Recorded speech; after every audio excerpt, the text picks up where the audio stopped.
Magandang araw. Mayroon na naman tayong re-repair ngayon. Isang single washing machine. Yun Labamatic brand. 8.0 kilogram. Ayan, katropa. Ang papalitan natin ngayon ng gearbox o gear case. Dahil mahina na daw ito umikot pag may laman. At lumulusot na rin ng tubig doon sa oil seal, kaya mahina ang ikot. Saka sabi ng may-ari, rusted na rin daw ito. Ayan natatanggal. Ngayon katropa, bago natin simulan ang pag-repair, check muna natin kasi pinadala sa akin to. Hindi ko alam kung umiikot pa ba ito o gumagana ang motor. Ngayon, bago natin gagalawin ito, testing muna natin na papaanda rin sa saksak. Saka muna natin, paikutin natin kung ikot ba bago natin ito papakailaman. Ilang mga tip ko sa mga bagong nagre-repair kayo, bago nyo pakailaman ng washing o re-repairin, i-check nyo muna kung umiikot ba o okay ba na ang sira lang ay gearbox. Mamaya nagawa na ninyo, na-repair na ninyo, tapos nalimutan mo pa ng i-check o isaksak, papaanda rin ng washing, tapos sira pala, sayang yung oras mo sa paggawa. Yan, check muna natin para hindi masayang yung oras ko sa pag-repair kung okay pa talaga, kasi pinadala to sa akin, hindi ko na check doon. Yan, pipitin natin yung timer. Yan guys, checkin natin. Yan katropa, nag-uugong. Ano kaya to?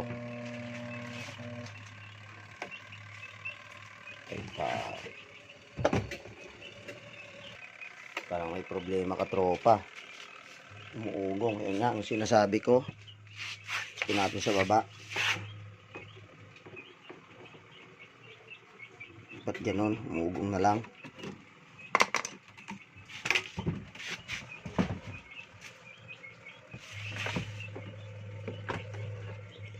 Double check natin. Ba't ganon umuugong? Hindi ko pa ito nagalaw.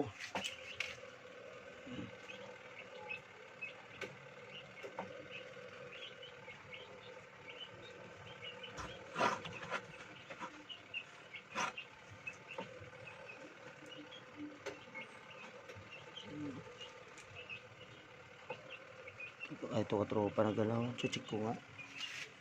Isasaksak ulit. Mamaya may damage sa motor nito eh. Patay tayo dyan. Umugong na lang katropa. Yun na katropa. Ayaw. Walaw. Kasi yan, may tagas ang gearbox katropa nag-leak na ito. Ibig sabihin baka nabasa ang motor nito. Kaya ganon, tip ko sa inyo, bago kayo mag-repair, checkin nyo muna, isaksak nyo muna. Ito, hindi ko pa ito napalitan yun, malakas ang ugong pero i-check natin yung kapasitor. Ayan natin ang kapasitor. Malakas ang ugong.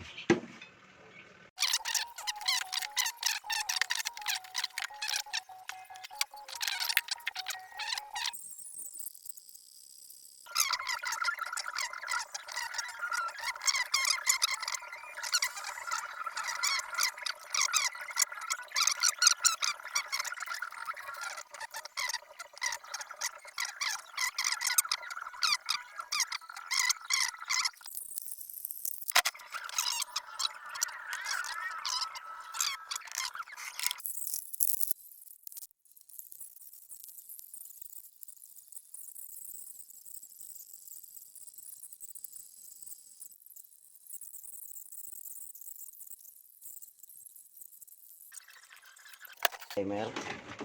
Hindi ko na ipakita kung napitong ang timer kasi andun yung natumba yung washing natin. Ayun, sasaksak ko na ko. Saksak ko na kasi napihit ko na yung timer. Subukan natin kung gagana. Ayan katropa. Gumana na. Okay na guys. Ayan guys, nagawa natin. Tingnan natin guys kung nagre-reverse. Ayan guys, nagre-reverse. Okay na po. Ngayon, gagawin naman natin. Ito na naman tayo sa ano. Sa gearbox. Babaklas tayo ng gearbox. Guys, panoorin nyo ito kung paano magbaklas ng gearbox o magkabit.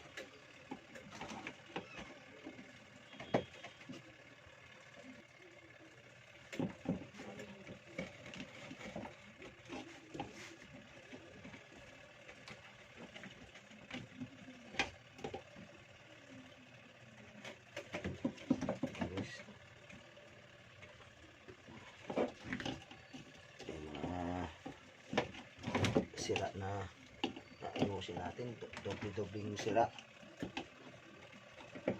natin ayusin. Medyo mahirap baklasin yung screw. Ito, tanggalin natin muna ito. Puro kalawang na yung screw. Hindi na baklas.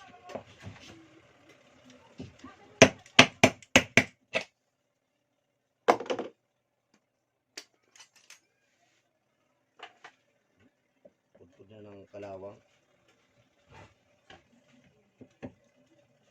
Mahirap.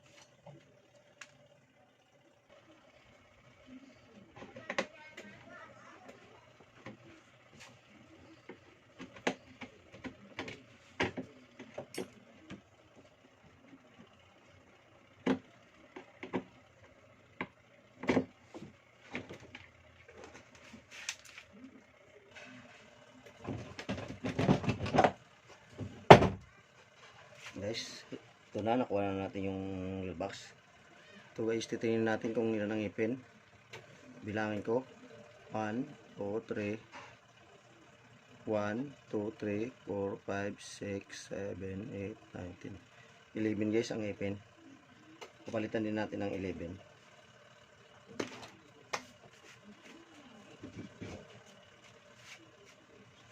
So guys, may 11 teeth tayo nakuha. 1, 2, 3, 4, 5, 6, 7, 8, 9, 10, 11 to guys. 11 teeth. Ngayon katropa, medyo yan. Ito kasi medyo magkalayo. Yan. Guys, medyo ito magkalayo sa yung pulley niya rito. Kasi ito magkadikit. Ito, kukunin natin to. Gagamitin natin. Ito yung ipapalit natin dito. Guys. Naman tong problema kahit luma ito kasi hindi naman to sira. Ang importante itong sa taas, yung gear sa loob. Tanggalin natin ito. Palit lang natin. Para hindi na tayo mag-align ulit dun sa ano. Hindi na tayo mag-align dito sa motor ulit. Kakalang pa tayo dyan kung itong ilagay natin. Ito na lang. Itong problema guys. Ayan. Ayan, sakto lang.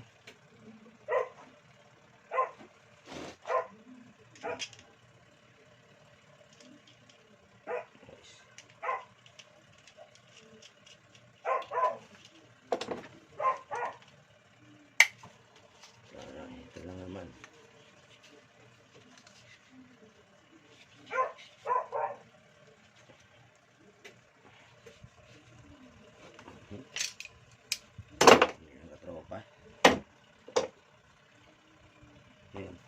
Kukunin naman natin yung oil seal dito. Yung stock niyang oil seal. So, tatanggalin natin to. Palitan natin. Yung luma na binaklas natin yung ipalit natin. Kasi medyo manipis ito eh. So, medyo makapal to, malapad. Ayan. Tapos bago natin ikabit doon, ilalagyan na natin ng screw rito para hindi na tayo mahirapan doon pag balik. Kasi medyo nakatago yung lagay ng screw.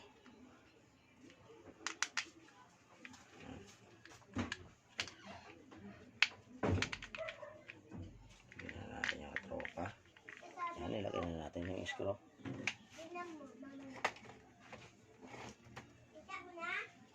Sabit na natin dito. Balik na natin.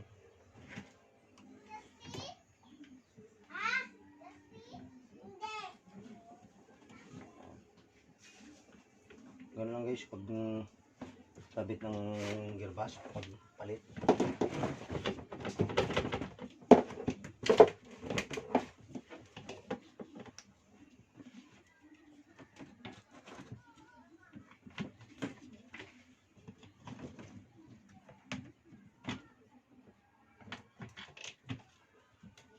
Pa.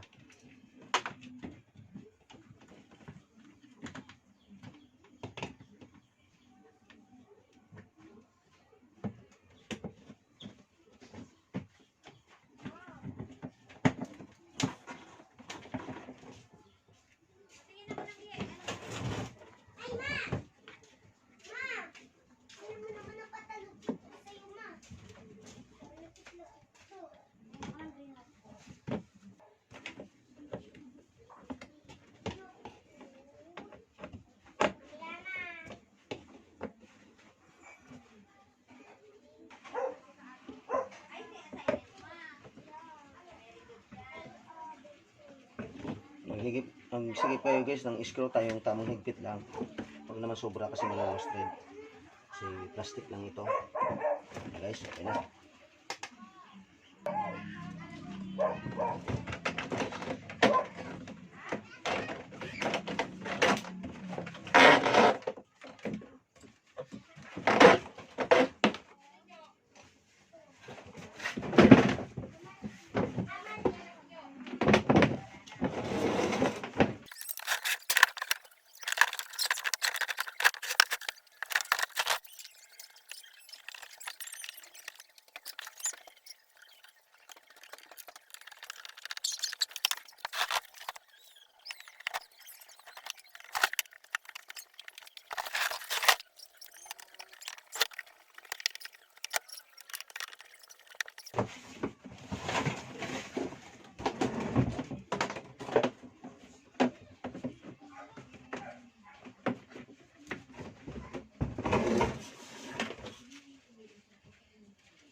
Guys, babalik na natin yung belt nya.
Guys, babalik na natin to.